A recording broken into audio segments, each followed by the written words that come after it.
And now the biggest news of the day, Knesset Speaker Yariv Levin officially scheduling a vote of confidence for the potential new government on Sunday, June 13. And the so-called change bloc largely expecting to win with a minimal 61-vote majority. Opposition leader, head of the Yesh Atid party and now pending alternate Prime Minister Yair Lapid, already attempting then to calm right-wing voters with messages of unity. אני רוצה לפנות מפה לתומכיו של בנימין נתניהו. אני יודע שהקמת ממשלת האחדות היא מבחינתכם משבר גדול, אבל אתם תגלו שהממשלה הזו לא מוקמת נגדכם, היא תעבוד בשבילכם, היא תכבד אתכם, היא גם שלכם. That said, the new details of the agreements signed between parties in the change bloc now coming to light, and for many voters on the right, Lapid's statements are ringing hollow. Joining me to discuss, chair of the Zionist Horizon and political analyst Dor Harlap, and Jeremy Saltan, political strategist and director of English operations for the Yamina party. Thank you both so much for joining us. Hey, Aaron. All right, now Dor, I'm starting with you. Promises in the deals are including electoral reforms like a shift to a regional voting system, holding party primaries on the day of general elections, and permitting absentee voters or voting for Israelis abroad. It also includes adding term limits for the prime minister, ramped up construction in Jerusalem, boosted funding for Arab communities, and a follow-through on the already approved egalitarian prayer space at the Western Wall in Jerusalem. So, what of these deals? I won't talk about all of them, okay? Sure. Because there are so many. Exactly. So what deals are particularly contentious to the right? So no, please, I will just speak about the hypocrisy of Yamina and Yair Lapid, and everybody has spoken about it, about the Norwegian law, okay, which change and shifts the way that the Knesset and the government works together. Okay, because when the Likud and Blue and White have did that just a year ago, they were shutting out like crazy. And let's speak on other things. I don't think that regional vote is going to be a problem for anyone. I think if they will do it in a smart manner, it can be something which is good for Israel. I'm trying to be objective, and if something is good, I don't have a problem saying that. But many of the issues, just like talking about people from abroad to vote, okay, they don't live here, they don't do military service. Not necessarily. The law is simply that you just have to physically be here to vote, but you could be on a trip abroad on vacation. So and specifically, then if someone is in a trip, so make sure you know the date of elections 3 months ahead. Try to make sure to be here to vote. You know, we have one country. We care about it. It's important to affect what's going to be. So go and vote when you are able to do so. All right, so Jeremy, I want to bring you in on this. And Dor actually just mentioned regional voting, saying he's actually fine with that, giving credit where credit is due. But actually, I want to ask you, because regional voting systems are very intriguing, how do you plan to accomplish this without creating an allowance for gerrymandering or other such voter manipulations? Yeah, I mean, right now we're not talking about electoral reform. We're talking about the coalition agreements that are ahead of us, and of course the vote of confidence, which I assume will be in favor of the proposed government on Sunday. But I do want to refer to some stuff Dov was talking about in terms of the Norwegian law. We're the ones that passed the Norwegian law for the first time back in 2015. This is something our party has always been for. During the campaign, we said this is something that we would enact. That's true that Lapid has been against that, and he's spoken to that effect. But again, it's Naftali Bennett who's going to be the prime minister who is inaugurated with God's help on Sunday. And what we're doing here is fulfilling one of the promises that we said to the Israeli public. We believe in having a separation between the executive branch and the legislative branch of government. This is something that will actually strengthen the Knesset.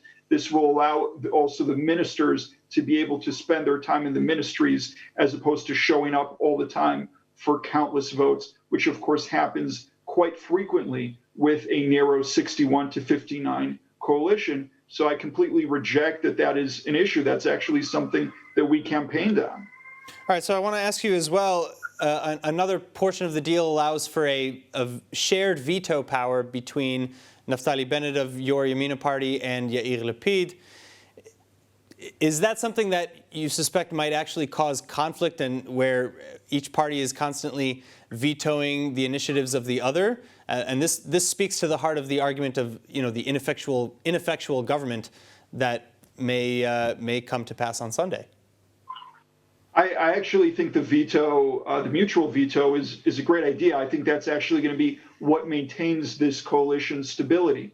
What happens in a situation like you might have with just 61 MKs, and again, it was not too long ago that we had a 61 MK coalition. For those who forgot, the 2015 government that Benjamin Netanyahu had when he got sworn in for his term back then started with 61 MKs. Later on, Lieberman joined. That ended up being a full 4-year term, despite only starting out with 61 MKs.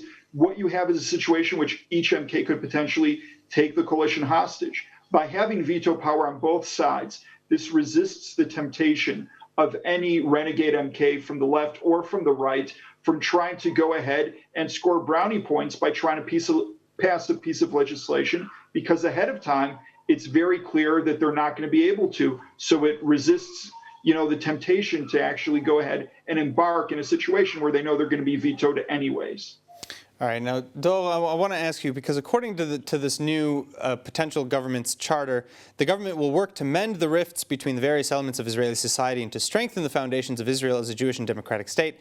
In the spirit of the Declaration of Independence, lead various programs aimed at getting the state of Israel out of the economic crisis, etc. Wouldn't you agree that a widely varied government with members of practically every Israeli sector might be perhaps best poised to accomplish this? I don't have any problem with a united government or a broad coalition. I think it's good and it will be good for Israel. But specifically, this coalition will not be an effective coalition because the parties internally are against each other's basic thoughts, basic values. What about this veto, checks and balances and things this like is that? not going to be a united government. It will be a paralyzed government. They won't be able to do anything, okay?